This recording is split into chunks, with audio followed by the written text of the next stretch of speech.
it's just a strange thing, all right? It's a strange thing. I know you don't want to get in trouble, but this whole thing just is very, very suspicious. You understand? Well, bro, what kind of to do that? You give a 16-year-old 2 guns and walk on the side of the highway. Police in Florida got a bizarre call back in October. A teenager was spotted walking by himself along the side of I-75. But when a detective stopped him to see what was going on, he ended up with a lot more questions than answers. We now have newly released body cam footage that reveals how some sort of religious premonition, an abandoned teen, and bags with guns inside, how they're all connected. Welcome to Sidebar, presented by Law&Crime. I'm Jesse Weber.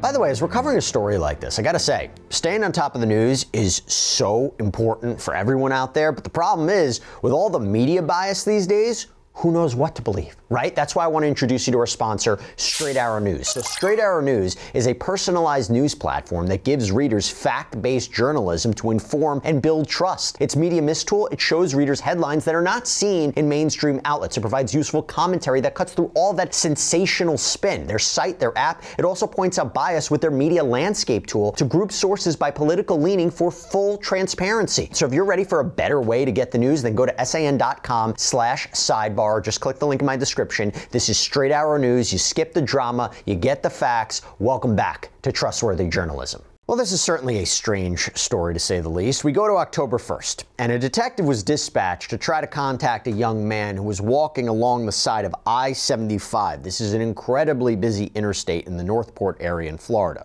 So the officer pulls over onto the grassy shoulder, tries to talk to this male subject, who we now know is a 16-year-old who lives several miles away from where he's now walking. And as the trucks and the vehicles, they whiz past, remember this is a busy interstate, it can be kind of hard to hear the teen's answers to many of the officer's questions, but nonetheless, he soon learns that this boy had been told to get out of an SUV by his parents and essentially fend for himself. Hey, what's up, man?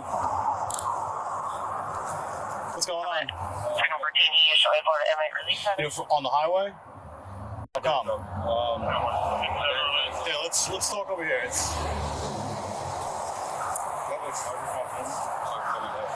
Well, how old are you? 16. You're 16? Yes. What happened? Why are you walking on the highway? So basically, he's a believer in God, right? He's a what? Believer in God, yeah. A believer in God? Yes. Okay. And he had this vision or something that we're supposed to go outside, but then I didn't want to go, so... He had visions of what? Yeah, you're going to have to talk to him about that. Before I talk to him, I will, but I want to know what happened. Like, so go on. He wasn't there. Well, were you in the car with him? And what? He pulled over and told you to get out? No, You elected to get out of the car? Okay. Where's he now? All right. Do you have ID on you, or do you have any?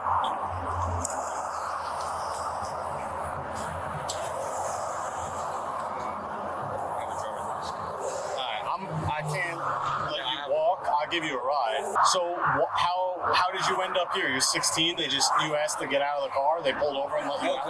Because test. Because what? A test. A test? Yeah, I don't get it. I get it sometimes because that stuff, but you don't have to tell me. What do you mean by a test, though? If you ever have a fit for God, it's like tests, tribulations. Hold on. I don't know. Go ahead. But can we take a ride? I'll give you a ride, yeah.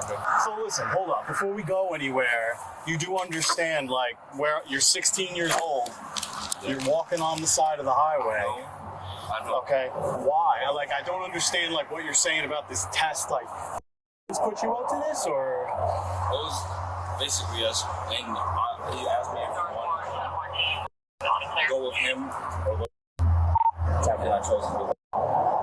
And where was he going? He was him and going to I don't know, they didn't say going, they just said we're going to.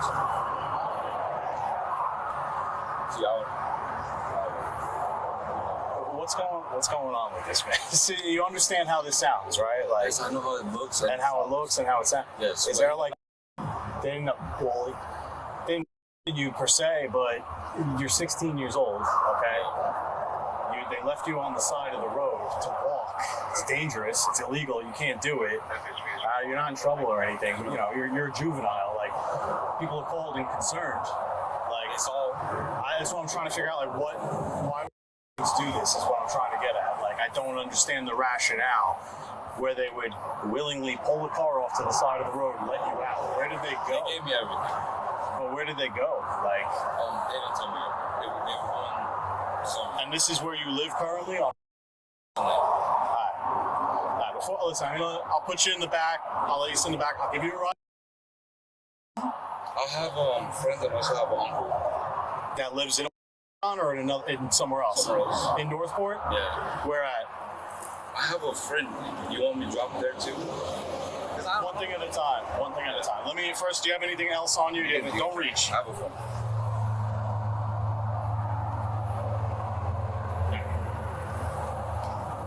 You have no weapons or nothing like that, right? Just turn around for it.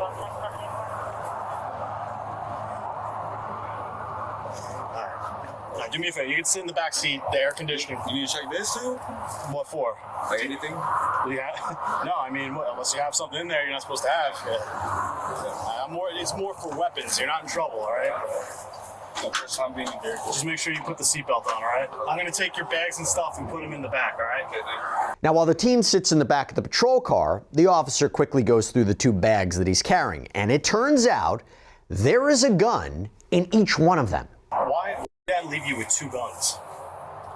Just in case something. Defense, basically. That's all I can say. So, let's walk through this story, okay? I'm not trying to get you in trouble, all right? It's just a strange thing, all right? It's a strange thing, and So basically, like, you see the bridge over there? yeah. I'm basically dropped off over the bridge. Okay, so up there by like what's like Ponce de Leon or whatever that is. I know the bridge you're talking about. So he drops you off there.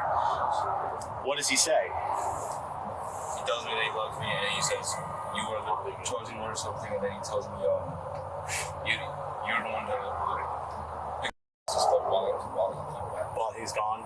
Yeah, and then he's gonna come back, but that's all he says. That he makes me hug everyone, and then I go. All right.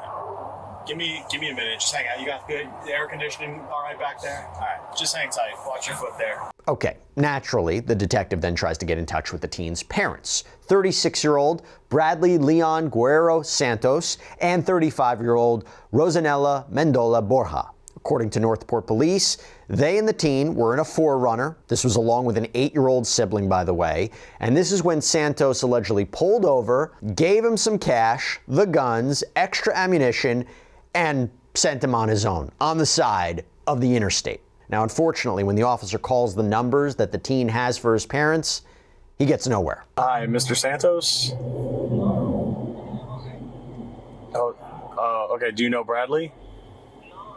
Okay, sorry. Hi, my name is Detective Messina with the Northport Police Department. Hello? Hello?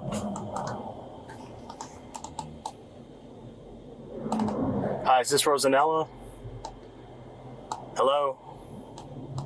I know the audio is a little hard to hear, but the detective first calls the number for Santos, and the person who answers tells him his name is Jose, doesn't know a Bradley. Then he tries to call Borja.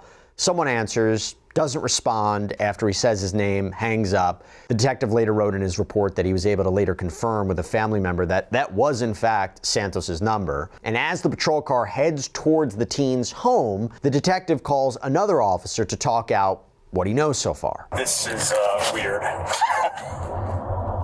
So, kid is 16 years old. All right, he's walking. He's got a duffel bag with one pistol on him, another one with another pistol, fanny pack. They're both clear. He's got a concealed carry permit on him, but the story he's given me is that it sounds like he's single 20. like religious fanatic, mentioned something today about having some sort of premonition about going back home. I keep asking him, like, what does home mean? Because home is too. But he's like, no, like he's from Guam or whatever, so he thinks he is referring to Guam, going back to Guam. So they get in the car and him, and they start driving on the highway, and you know, the kid's kind of being dodgy, you know, doesn't want to get in trouble, but he basically told him he didn't want to go. I pulled the car over and told him to get out. Apparently gave him the 2 guns, gave him some cash. You know, he's got the concealed carry permit, and he was going to walk back.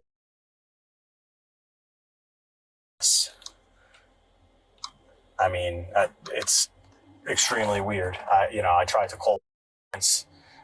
They're not answering for me. They're hanging up. I got the mom. She was like, hello, and then I said, you know, that's Detective Messina, whatever, and then she just hung up and then not answering. So, I mean, I asked him. He said no. He said, you know, neighbors, you know, you can like talk to her and maybe stay with them or whatever. But I mean, the whole thing is, he's 16. He's got 2 guns. You can't get a hold of it, and it's like, am I gonna bring these 2 guns back and just put him back at 16? And you know what I mean? Like, that's just, yeah. He's in the back of my car. He's not going anywhere. So according to the body cam footage and the affidavit for Santos' arrest, the teen told the officer that his dad, Santos, had talked about wanting to move to either Guam or Idaho. And in a redacted affidavit, the detective writes, quote, "The teen told me Bradley had been acting erratically lately and has been dealing with personal issues. The teen told me that Bradley did not inform him of the trip until today when he got home from school. Furthermore, Bradley told the teen to walk the dog before they leave. After returning from walking his dog, the teen stated that Rosanella and Bradley were frantically throwing clothes into 2 duffel bags and ushered the children into the vehicle. They then departed the residence without any defined destination or explanation. The teen reportedly told the detective that he expressed to Santos that he didn't want to leave. And that is when, allegedly, Santos pulled over to the side of I-75, gave him 2 bags containing the pistols, the cash, the ammunition, and had him get on the shoulder of the highway. And when you go back to the affidavit, it reads, Bradley told him to take care of the house before driving away. The teen told me that Bradley is very religious and frequently tests his mental fortitude by giving him difficult tasks such as this. Upon kicking him out of the vehicle, Bradley referred to the teen as the chosen one. The teen advised that Bradley and Rosanella then abandoned him on the interstate and proceeded to drive away with no signs of return. His cell phone subsequently died during the beginning stages of the investigation, leaving him with no viable means to contact help. Incredibly scary situation based on these allegations, right? So as the detective arrives at the family's home and meets up with another officer, he assures the teen that he's not in trouble, that he didn't do anything wrong. They just need to figure out exactly what is going on here. Look, man, we're going over to, okay? Again, you're not in trouble at all right? No, I don't care. Yeah. I know you don't want to get in trouble, but this whole thing just is very, very suspicious. You understand how it looks to me as a cop? You would agree with that, right? Yes. You know, I'm not trying to like trick you or try to trick you into getting in trouble. I don't care about that. I just want to know, like, what you're telling me is the truth, right? Like, what? No, I can't hear you.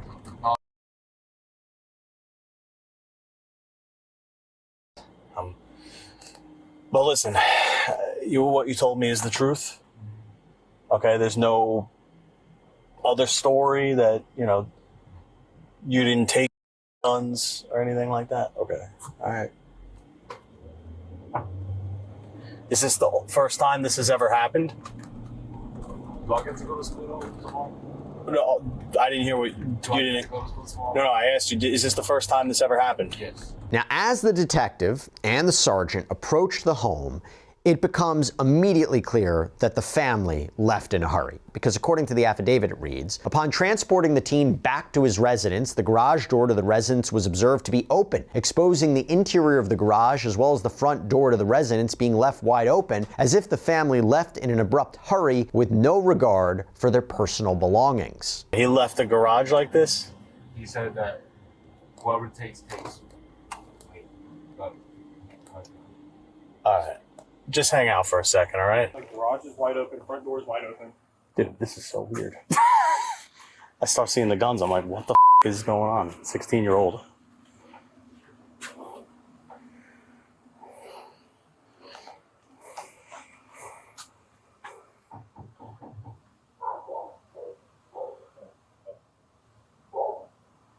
The vehicle comes back to a Bradley Leon Barrera Santos of the 1421 Oregon Lane, also a Q Bird is addressed in Northport.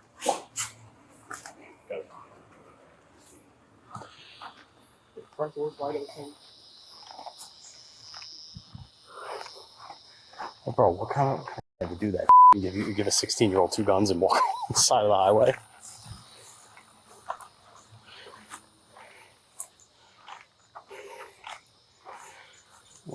Apparently, in June, Joby had a call with the dad. He got wasted at Waffle House. Yeah, I read that. And The one in the car.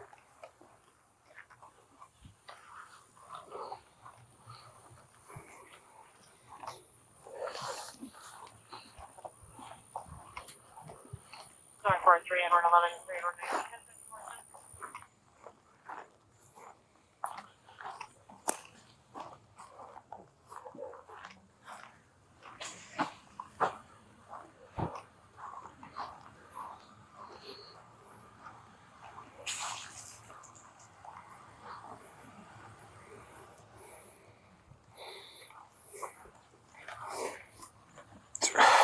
let me make a couple calls. So it's obviously illegal to furnish a juvenile With a weapon. firearms. Yeah. But unless they're engaged in hunting, that kind of shit. Yeah. And then I get it, he's 16, but like he's still a child. Like you can't just leave a kid on the side of 75. No. Like that's Limited. It's a limited access Yeah. roadway. He can't walk on it, and you should know that. Like, This is he kept trying to walk away. I'm like, no. Like, we're dealing with this. Like, no, it's done. I didn't think anything of it when you were running the guns. Yeah. Like, all right, like some guy's car broke down, you don't leave his guns. And then when you're like, I'm 10-14 with a juvenile, Yeah. like I was getting ready to call you and I picked my work phone up and saw you called me. And I'm like, all right, this is something. Yeah, it's weird. That's why I called him. Like, I don't know how you want to handle this. What's up, Scott? Yeah, just talking and trying to get as much info out of him. Basically, saying he was just telling me, I don't know how much Brett told you, but he's just saying too, he lost his job or he quit recently. It seems like he's going through like some sort of so he was an HVAC guy. He said he resigned on his own, didn't quit. He said something like he was tired of working for like criminals and something like that. And he said he basically sounds like a religious fanatic, like that type. He said it's all kind of linked. He's like embarrassed. He's kind of doesn't want to like say it, but like that's kind of what he's getting at is that all this behavior is linked to that. So Northport police reported that there was no evidence of foul play at the home, but that the inside of that home, disaster. It was cluttered, it was in disarray, and there were guns laying out in the open. So officers, they tried repeatedly to get in touch with the parents, Santos, Borja, by phone. But eventually, they were able to track Santos's phone, according to the affidavit, to an address in Wakulla, Florida. It's over an hour away. Northport PD, they coordinated with the department there, who found the 4Runner in a parking lot, and both Santos and Borja were arrested. This is around 4.5 hours after they allegedly left their teenage son on the side of that interstate. And per Sarasota County court records, Santos was arrested on 2 third-degree felony charges, contributing to the delinquency of a minor by allowing them to possess a firearm and neglect of a child without great bodily harm. Borja faces 1 count of neglect of a child without great bodily harm herself. They were each given a $500,000 bond. They are scheduled to be formally arraigned on November 26th, and at the time of this recording, on Monday, they are both still behind bars. And that's all we have for you right now here on Sidebar. Everybody, thank you so much for joining us. And as always, please subscribe on YouTube, Apple Podcasts, Spotify, wherever you should get your podcasts. You can follow me on X or Instagram. I'm Jesse Weber. I'll speak to you next time.